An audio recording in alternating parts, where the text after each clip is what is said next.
Hello ladies and gentlemen, and welcome to Take the Fear Out of Gear with me, Jason Bangers. And me, Mr. Chumley Warner. And by popular demand, we have for you the Revox PR99.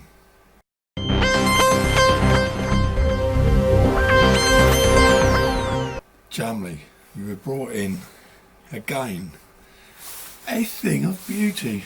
They are a bit wonderful, aren't they? Super duper. This is something I've never owned a Revox, actually never. Ever had a Revox, but I would kill for this. This is a beaut. This is a PR99, which is like the professional one. Without further ado, let's just see what it sounds like, shall we? Money, money, money. We're talking about money, money, money. We're talking about money, money, money. We're talking about money, money, money. We're talking about money, money, money, money, money. What boys?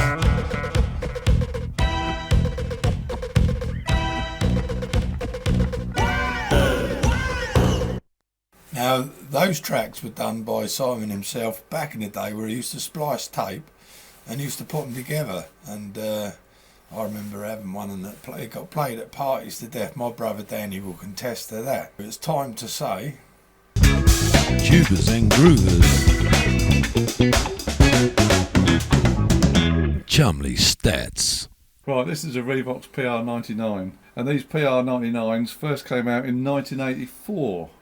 This is a Mark III, so this is slightly newer. And Revox is like the domestic part of Studer, who make the real... yeah.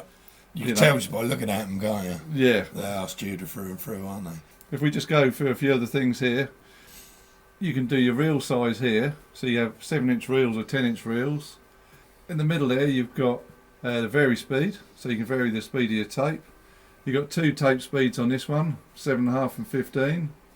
You've got your tape counter there, so you can go back and forth, so go back to 0. These things here are called nab adapters, so you need these if you're going to use the big 10-inch reels. And that was half the delay why we hadn't done it. Right. Because I had to find like the reels and I had to find the nab adapters. You can also get these big nab things, can't you? I don't know what they are. They're the sexy ones. Yeah, they're really posh, aren't they? Yeah, Pete's got some of those. Ah, a friend of ours, Pete's got Yeah, some. they're really hard to get hold of. Yes, but Jay says they're like these amazing tall metal towers. Yeah, They really do set it off. I suppose the other thing, this has been a studio machine. It's got the splicing block on here. Yeah. Is the 7D got the splicer block in shot? Yeah. Cool. And apart from that, there's not a lot else to say. I should say we'll bring this in another video. The bulbs aren't lit up. That'll be a little repair video for your tubes. No big deal. And this always happens to all the Revoxes. Yeah. These plastic switches break off after time, but we've got another one ordered up, so we'll show you that when we do What it. sort of switch is that? An on-off switch like that? Yeah. Yeah, okay. Shame I didn't just put one of these sort of buttons on it. Yeah, but they all do it. I had that on the B77s. You just knock it and the switches fall off. I can't believe what is going on underneath here. I just cannot believe it. I did not know it had all these BIOSes here. No, I didn't know either. Did you not? I know, when I put it on the table, and I thought, oh, what's all this? Well, I'm going to put it up for you now. I'm going to put some B-roll of the BIOS settings, which is at the bottom of your Revox, which, to be fair, would usually be in a rack or it'd be standing up, so you wouldn't see this. So here it is for you. Have a look at that lot. Look, you've got output level, peak indicators. So these are fine tuning points, I'm guessing, for what they say they are. Yeah, is that right? They're just like BIOS settings. Yeah, so you can set up the BIOS for whatever tape you're using. You can set it up perfectly, and that all links on what I was reading earlier about the Revox. Oh, well, there you go. The BIOS adjust. So yeah. Yeah, on the domestic machines. Yeah. Back in the room.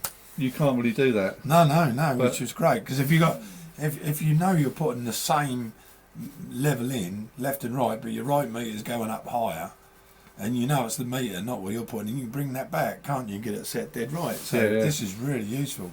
What you do is you'd put a tone in from a sound generator and you'd set it up that way, wouldn't you? Yeah, and this one definitely needs setting up, because I noticed the left VU meter is not as high, so obviously needs setting up. That gave me goosebumps when I saw that, because I was like, wow, I did not know it had all of that. Well, this is what we used to do before samplers came along, so this is the only way you could sort of sample stuff. And if I just loosen the tape off a little bit and we'll bring that out, you can see these white bits are called splicing tape. Got to be careful, because this tape's over 20 years old, cheese. Yeah, which means the sticky tape, the splicing tape, is 20 odd years old as well. And what you used to do is you used to get your tape, lay it on the splicing block, and then you get a razor blade here and cut it on an angle, and that's how you did your splices. So you use this button here.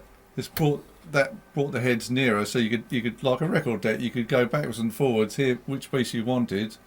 You got your Chinograph pencil, marked it on the tape here, put it on the splicing blocks, and then spliced all your cuts together. Explain why there are different angles on there. So I don't know. I always cut mine on the angle. Yeah, But the reason being is that when it goes through the head, it's not all cut straight away. okay. So it goes through at an angle, which means you get less impact from the cut.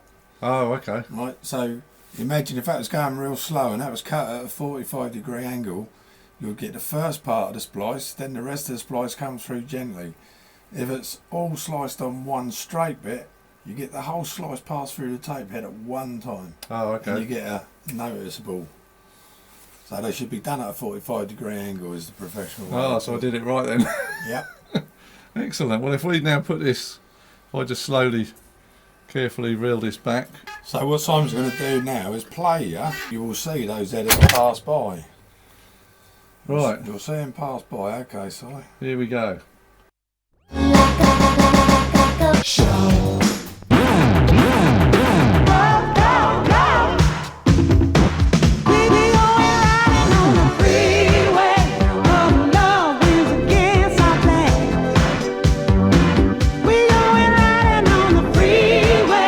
I've just captured on here for you a brilliant example of how tape was edited. That is as good as an example as I've ever seen on YouTube. That's brilliant. You might think, well, if you're cutting it at an angle, that might put it at a time. It doesn't, because it's running at 16 ips. Is it right, about 16 It's ips? 15 on this one. 15, Yeah. okay. That is great to see that editing.